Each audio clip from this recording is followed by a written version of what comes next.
headquarters. This is World News with Charles Gibson. Good evening. The United Nations was created as a place to settle international conflicts, not inflame them. But last night, Iran's president lashed out at the U.S. and Western governments, and today Venezuela's president, Hugo Chavez, unleashed a tirade, calling President Bush the devil and denouncing the UN itself.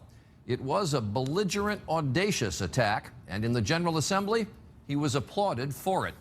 Our chief White House correspondent, Martha Raddatz, reports on the tirade itself and the Bush administration's response.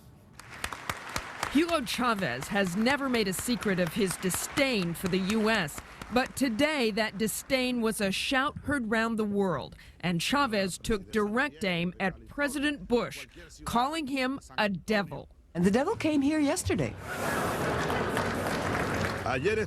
Yesterday, the devil came here. Right here. And it smells of sulfur still today. The leftist leader referred to President Bush as the spokesman for imperialism, who is trying to, quote, exploit and pillage the people of the world. I have the feeling, dear world dictator, that you are going to live the rest of your days as a nightmare, because the rest of us are standing up. All those of us who are rising up against American imperialism. The speech was greeted with what observers described as tentative laughter and some applause.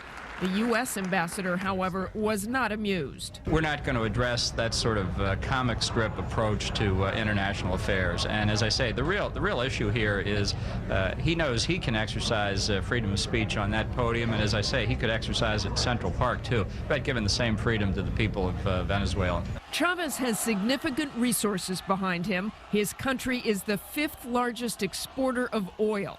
He has also become something of a spokesperson for bad-mouthing the U.S., following in the footsteps of his friend Fidel Castro of Cuba.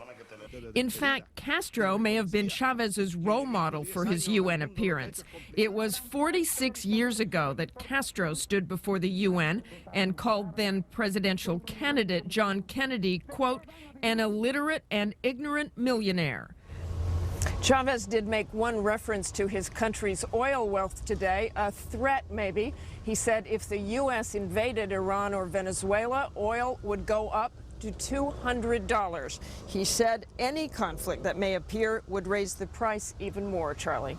Martha, I'm curious. You showed us the reaction of the U.S. ambassador to the UN, Ambassador Bolton, but did other countries have comment? We could find no reaction from any other country, neither support nor any outbursts about what Chavez said today in the United Nations. Now, here at the White House, they said basically they thought it was a joke, they thought it would pass by tomorrow, but they couldn't have liked hearing the United States made fun of like that, and they said just that. All right, Martha.